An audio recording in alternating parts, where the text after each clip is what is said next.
I have been in the beauty industry for a really long time, and over the years, I've collected some really weird stuff. I thought I would do a speed round of showing you the weirdest makeup stuff as well as some beauty collectibles. I have to start off strong with the Blockbuster palette. This palette is literally an eyeshadow palette that looks like a Blockbuster VHS tape. I had to get it. This Tarte palette came out when they did the mermaid collection. Everything was mermaid themed. They had mermaid tail brushes, which I also have, and it is still one of my standing favorite palettes. And I have a backup that I refuse to open. I also have a palette that looks like a storybook. Isn't it so cute? I kind of messed it up there though. Not mint condition. I don't know why I felt I needed to have the cigarette lipsticks, but I bought two different kinds. Genuinely looks like a cigarette. I used to love the cigarette candies back in the day, and they're the cutest little lipsticks. Another lipstick that I find to be really unique and already has a retro feel to it is the Carolina Herrera lipsticks that come in these really cool reusable, so you can just switch them out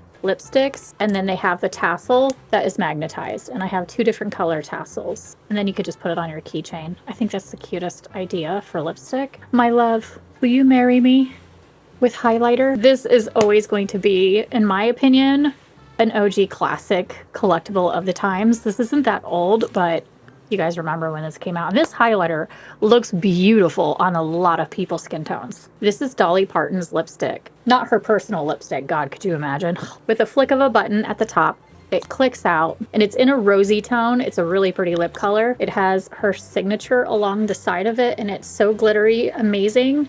And the color of this is Rosebud.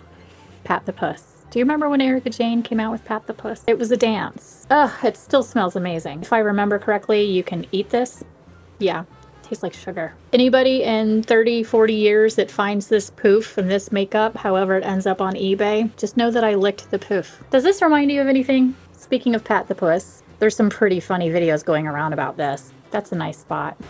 How is the actual highlight? You know what? It's actually really pretty. Kind of want to buy a second one. Keep one in mint and then keep one for actually wearing it because it's really pretty. This is a Louboutin lipstick. It looks like the vial on Death Becomes Her that makes you younger. You can actually wear this as a necklace, and I have worn this. It has the Louboutin name across the top of it. The signature red. Of course, I kept the box. This is a aftershave and a cologne set from Avon, and it looks like binoculars. It might look like a lovely rose, but it's actually perfume. Full of the product, which is always rare, and it came with the box. This was a good find. And that is all of my very bizarre and very cool collectible beauty items.